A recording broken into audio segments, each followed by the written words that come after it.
Welcome back to Season 2 of the Discount Property Investor Podcast. Our mission is to share with you what we have learned from our experience and the experience of others to help you make more money investing like a pro. We want to teach you how to create wealth by investing in real estate the Discount Property Investor way. Make sure you never miss an episode and download the Discount Property Investor app in Google Play or iTunes today. To jumpstart your real estate investing career, visit freewholesalecourse.com, the most complete free course on wholesaling real estate ever. Thanks for tuning in.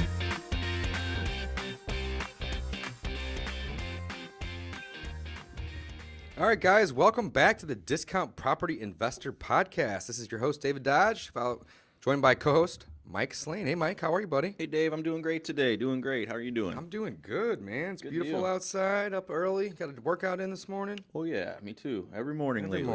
Every morning. Feeling good, man. Yeah. Feeling good. Yeah, you've been going to the gym pretty often lately, I'm trying to, man. Yeah, that's trying great. to get back in the swing of things. After I got married, I took about a month off. Did you? Yeah, that was terrible. Don't do that. Yeah. It's hard to get back after a month, but it's been a few weeks I since took then, and- about 10 years off, so it's really hard to get That's started right. again. That's right. Well, what are we talking about today, Mike? That's a good question. So we recently we sent out some questions, just asking what is kind of the biggest barrier to entry, We or sent what are your an biggest email out about challenges? that. That's right. And I asked all of our viewers and listeners. I think the list that we sent it out to was people that have taken the free course.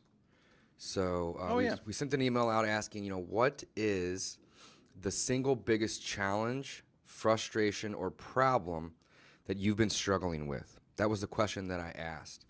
And we had quite a few responses from that email that went out. We had about 30 people respond.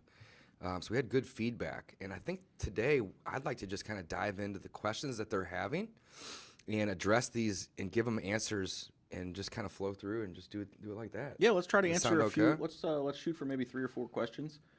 Keep it. I think we can maybe get keep through on top. more than that, but let's just go for it. You are ambitious, sir. I am. You are ambitious. That's sir. all right. Well, the first one that we had, the first response back was the real estate step to begin with real estate investments. I am afraid until I see an actual deal or I see one live, a step-by-step and the actual amount to start. So I think that's kind of a loaded question, but that's the single biggest problem that we had from one of our responses that they're facing. So I think the answer to that is they need a mentor, they need a coach. Yeah, And they're looking for somebody to kind of give them the step-by-step process, and they want to see an actual deal happen. Yeah, that's really difficult without, actually shadowing someone, I think. I Right. mean, you're never going to see a deal happen. It's not, I don't know. I guess I would have to say you just have to kind of face your fears and get out of your comfort zone. I mean, again, to actually see a deal happen, quite frankly, you're going to have to fail. And you're going to have to increase the level of failing. We fail more now than we did before. I personally think that we fail in this company about 10 times as hard as we failed prior to working together. And quite frankly, that's a good thing. That Right. means that we're succeeding in other areas, or we're succeeding that much more often as well. Yeah. So again, I think that question is really, where do I begin? I'm afraid until I see an actual deal. I think that you're really afraid of failure. So my solution to that would be just jump in, go put a property under contract. Get your marketing going. Get your marketing If going. you look at the free course, one of the things that we emphasize is no matter the business you're in, you have to start marketing. So get some marketing going, figure out where you're going to find leads from, figure out your niche. But again, just start marketing. Don't be afraid to put a property under contract. If you're trying to wholesale, if that's your number one play, go out and put a property under contract, and then start trying to find someone who's interested in that property. Yeah, you I mean, can't have you to. can't make money in this business without an inventory. So we've said it a million times, especially in our online courses. But this is the marketing business when we're talking about wholesaling, and so you need to market to get properties, and then you have to get those properties under contract so you can control them and sell that contract or that property. So I agree with you 100%, Mike. I hate walking away from deals or not being able to close those deals. And it still happens to me to this day. I've been doing this full time for over 3 years at this point. And I had to back out of a deal just last week. And, it's one of those things where you get it under contract so you can do your due diligence.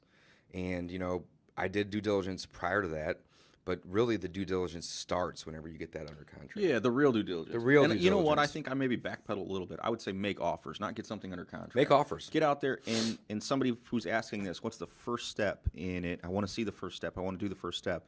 I would say call a real estate agent, for goodness sakes, and just say, hey, listen, I saw this property listed on Zillow, and I'm wondering, would the owner take 50% of what it's listed for? And don't say it like that, but if they say, hey, it's a $100,000 house, say the number. Would they take $50,000 for this house? I'm a cash buyer. I can close it real quick if they're interested in $50,000. And again, see where it goes. The agent may laugh, but so what? Get on the phone. Start getting out of your comfort zone. Break through that fear. Being afraid of doing it is not a good reason to live like you've been living. Right. Again, you have to get out of your comfort zone. You have to stop being afraid to do a real estate deal. Right. So again, that's what I would say to that person, that question. And again, I think we'll call this episode Barrier Busters. Barrier Busters. What's your biggest barrier I like that. To getting started? So let's keep moving here. I think we can get through a bunch of these. So finding and acquiring properties from motivated sellers. Simple, one word, marketing. 100%. I mean, come on, guys. Finding and acquiring properties. There's two ways to go about doing this. You can market, which is going to usually cost money, and your phone will start ringing. So you're putting the message out into the world that this is the solution that I can provide to those who have this problem. Doesn't matter what business you're in, but you are going to market, and they call you. The other way of going about getting deals is time. And that basically means that you are going out and you are reaching out to the individuals that may have that problem so you can offer them a solution. Mike, you said it really well in the past, hunting or fishing. Mm-hmm. So, marketing is fishing. The more marketing you do, the more lines you have in the water, the more chance you are of catching fish or that big fish. And hunting is going out on Craigslist, Zillow, wherever, seeing people that have properties for sale or for rent and making offers. So love it. But marketing is the answer to that question. The finding and acquiring properties for motivated sellers was the issue this person's having. Mm-hmm. And the solution is you have to start marketing. Another thing that I would say is no one's going to raise their hand for you and say, hey, I'm a motivated seller. That just doesn't happen. So you have to learn to listen to people and find out their real motivation for the action they're taking. So again, ask that question, why? Why are you selling multiple times when you're speaking with a seller on the phone? Figure out what their real motivation is. Yep, love it. Cool. Okay, next question. I'm having difficulty times setting up a system to find solid motivated seller leads in my market. A lot of wholesalers are marketing to the same people day in and day out in the market where I live. It appears to be saturated with wholesalers shopping deals. So, Mike, I'm curious to see what your answer to this question is, but my answer would be if you are having difficulty setting up a system to find motivated seller leads in your market, I would flip the script completely, and I would say do reverse wholesaling. If you already have all these people marketing to individuals in your market, then my solution, if I was you, I would go to the RIAs and network with anybody that I know that's looking to buy. I would become a specialist with all of the buyers. I wouldn't worry so much about the sellers because it sounds to me like you have a ton of wholesalers that are providing inventory to you already. So if you know what people are looking for, reverse wholesale. Go out and find what people are looking for and then network with those other wholesalers and just be a transaction engineer and put them together. That's a great solution. My thought would be a little bit different too. I would say that there are a lot of people, and we're in St. Louis too, and there are a lot of people entering into wholesaling, and it is a competitive thing. But you're talking about a lot of people that are doing the same thing. So what's the easiest solution is to do something different. It's so true. So again, everyone's zigging, you want to zag. And it's difficult to be creative or to come up with a creative campaign to set yourself apart. But that is the solution, is to figure out a way to reach a seller or to reach a property owner, rather, that someone else hasn't thought of. So one example of that is you say that there's a lot of people probably mailing the same seller leads. I assume that's kind of what you're talking about. Mm-hmm. Well, you know what happens? A lot of people mail them. They get a ton of letters in the mail. That's true. But you know what else happens? A lot of that mail gets returned. So if you get return mail, you hang on to that and you skip trace it and you find the seller that nobody else has been able to find. Yeah, skip tracing, great So solution. again, it's finding the seller that other people haven't been able to get a hold of, finding that property owner that other people haven't got a hold of. It is a challenge, but it is something that's going to be valuable. Love You're it. creating value. That's your whole so zig where everyone else is zagging, or vice versa, and or do some reverse wholesaling. But I love it. Do something different. We have tons of competition in our marketplace, but it doesn't stop us. And we don't look at our competitors as competitors per se, but more strategic partners. We do deals with them all the time. 20% of our deals are joint ventures. Yeah. We're doing 10, 15 deals a month, depending on the month. Some months more, some months less. But we are consistently doing a ton of deals. I mean, it is very rare that a week goes by where we're not buying or selling a piece of real estate. Yeah. In a week. We should probably close the doors if we don't buy or sell something that week. I know. So, yeah, get out there, guys. Do some marketing. Zig where everyone else is zagging, vice versa. And, maybe try to do some reverse wholesaling. So that was just one of the questions that we received. Let's keep going here. Talking to people and getting people to open up about their pain points. So, this is also a kind of a loaded question in my opinion, but I take the approach that if you just try to become a really good listener when you're on appointments with people, they're going to tell you about their pain points. You don't really need to ask.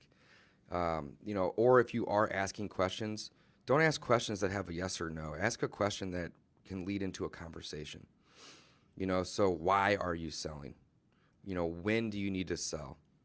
What would you like to see happen in the event that me and you can work together? Ask questions like that where they are going to give you answers to their own solutions, and then you just fulfill that answer, fulfill that solution.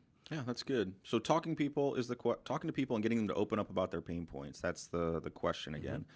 My solution is I'm not real good at that. First off, get that out there. I'm not great at that, and I think it's empathy. Empathy is one of the things that you need to have with people, and it is not a strength of mine to really. I mean, Dave's cold-blooded. Dave's laughing, but it's true, man. I mean, in our meetings, I just kind of.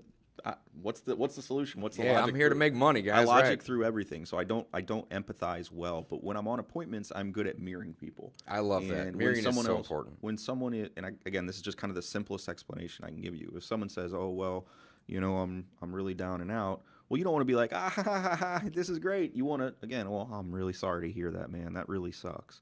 You kind of want to mirror the speed of their speech, and if their shoulders are down, you kind of want to maybe kind of hunch down, and I mean, again, you just want to kind of mirror that person, and sympathize and then empathize with them about their situation. So again, is when they and you got to listen. You actually have to listen. So it's when they say something that could be more for them to open up about. You have to be ready to listen. You have to hear it. So hear it again. Mirror. That's the simplest way I can say. I don't know. That's always been my kind of sales technique. Is just be like the person that I'm going to the appointment with, because people like themselves. That's so true. Say that again. People like themselves. So again, try to be like that person. And again, I think that's probably going to be your best bet on that one. Yeah. Okay. Next question, leads. Let's fly through some of these easier ones here. Leads, how to approach sellers and what to say. So really, in my opinion, that's very simple. Especially if you're doing marketing or a lot of marketing. If you're not getting leads and you're not even able to approach sellers and even say anything to them at all, well, then that's up your marketing, do more marketing, and that will get you leads.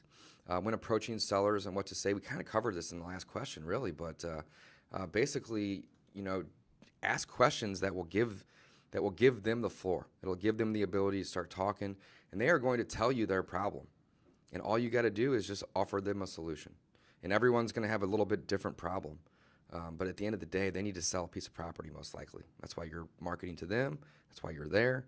And you just, be that solution. So what to say, I mean, that's something that you need to kind of build rapport with somebody. But, don't worry about I can talk for hours, as you guys know at this point. But don't worry about, being the one that's always talking.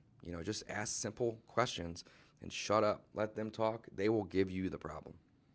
100%. No, I add on that, Mike. I agree, and that's where people will ask about scripts and stuff as well. It's like, do you have a motivated seller script? Well, first off, like I said, nobody raises their hand and says they're a motivated seller. so true. I'm motivated. So again, you're just talking to another person that maybe has a problem, and maybe that property is part of the problem. So your goal is just to say, hey, I'm a real estate investor. I'm a buyer. I'd be happy to buy that house if we can reach, an agreement. If we can make something that works for both of us. I really want that property. Let's talk. So what's going on? What's going on with your property? Tell me why you're selling. Right. Next question. Finding a contractor to handle the rehab start to finish. Networking. And trial and error. That's great. Right. I mean, contractors, we go through them as well. Just like everything else, they come and go. Some of them, they do their top work for 1 or 2 projects, and then they burn out, and you're constantly looking for a new one. So if you find a good one, you may end up paying for them, but hey, they're worth it, so pay them. That's right. Pay the men his money. Pay the men his money. That's right. But networking with other real estate investors, oftentimes they'll share their contractors with you.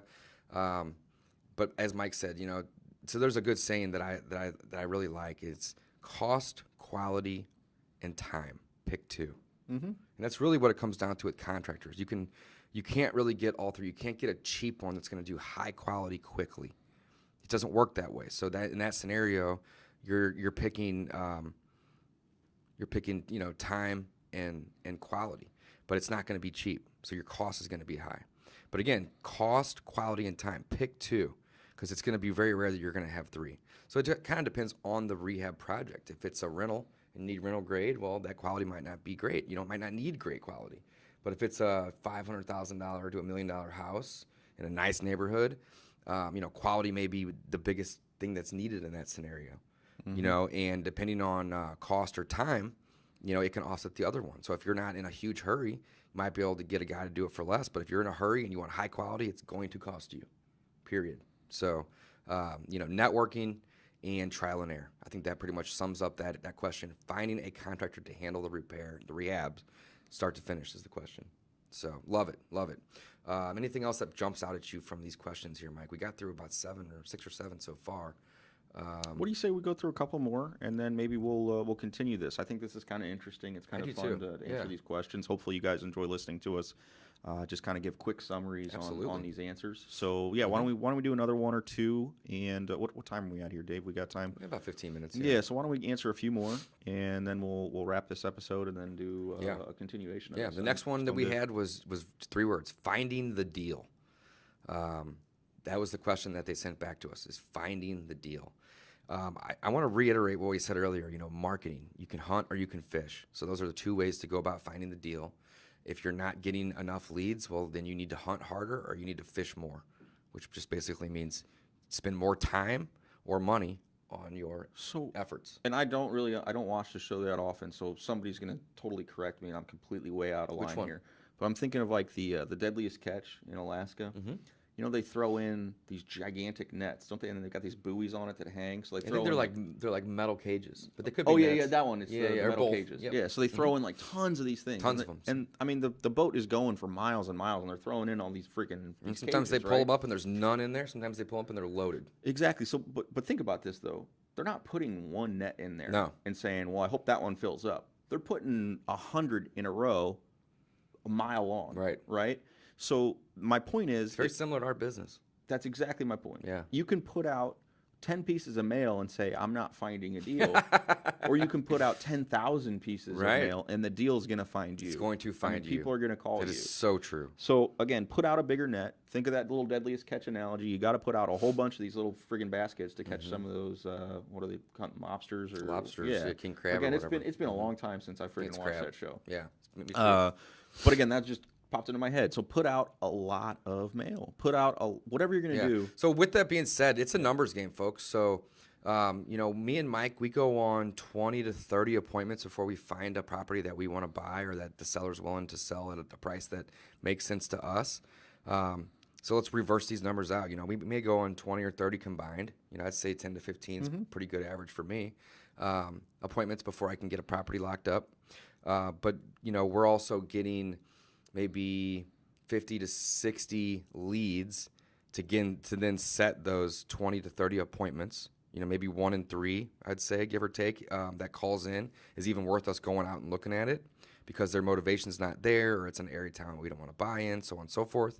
But then to work those numbers out even farther, we're probably then sending out, anywhere from 500 to 2,000 mail pieces to get those leads. In the case of this scenario, maybe probably closer to 5,000 mail pieces to get 60 to 80 people calling us. and we're doing other things though too. So it's not it's not just mail, but marketing efforts, I should say. Sure, absolutely. 5,000 impressions. It could be a mail piece. It could be an online ad. Could be, anything and everything. But yeah, so you got to work these numbers out. But it's a lot like fishing on that show. You're right. It's a numbers game. So you got to do a ton of marketing to get a ton of leads, and then you're going to narrow those down to appointments, and you're going to narrow those down to actual properties under contract.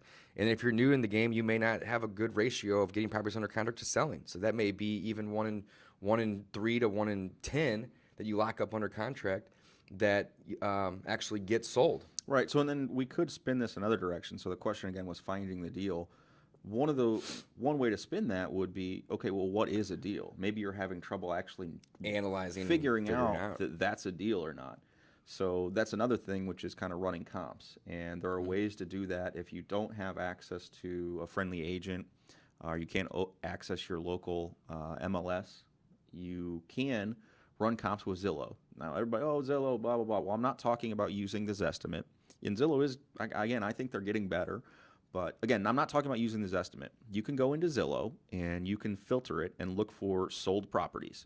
So Zillow pulls a lot of data, just like your local MLS will. They pull in a bunch of data, and they're going to show you the sold properties in a certain area. So you can find decent comps. Again, they're not the ones that an agent's going to pull, but you can find decent comps out there. That's true. So then what is a deal? Well, you've got to, like Dave said earlier, you've got to network. You've got to figure out what buyers are buying, what cash buyers are buying, and figure out what that is. So the comps, again, you're going to look at, those are probably the retail sales. So those are your high or your ARV. So you want to buy at least at a discount low enough to sell it to somebody else who is then going to spend money to rehab it. So again, those comps, again, it gives you an idea of what it will sell for after it's fixed up. So again, you can figure out what you would spend on repair cost, then what your wholesale fee is, and then what your offer's going to be. I want to make a point that kind of piggyback on what you said there, Mike. Some of the biggest lessons that I've learned, not only in real estate but in my life, have been mistakes that I've made. Trial and error, or trial by error. But basically, if you don't know how to run comps, the best way to learn is to go out and meet with other investors or sellers and get a property under contract and make a mistake. Screw up, but you will not make that mistake again. And, some of the best lessons that I've learned about running comps and, talking to sellers and running appointments and getting properties under contract have basically been me screwing up and then saying, I'm not doing that again. So there's only so much that you can be taught. A lot of it is just getting out there and just making mistakes. So do not be afraid to make mistakes. Another one of my favorite quotes is fail a lot and fail fast. Fail forward, I think, is another way. Yeah, we mentioned it earlier. Another way to do it. Fail forward, fail fast, fail forward. And the people that aren't, they're not out there putting themselves out there and even having the opportunity to make mistakes are never going to be successful at this business or at any business. So get out there, make mistakes. You will learn from those mistakes, and it will make you a better person, a better investor, and hopefully richer in the process. More money, too. So let's wrap up, man. We're about 22 minutes into this episode. That was a great episode. We got through about 8 or 9 questions there, so almost a third of the total that came in. And I think these summaries are really helpful. I love talking about them, and hopefully the listeners and the viewers are getting value out of this too, guys. So, well, thanks for listening, guys. Come back and listen to the next episode. We will see you then.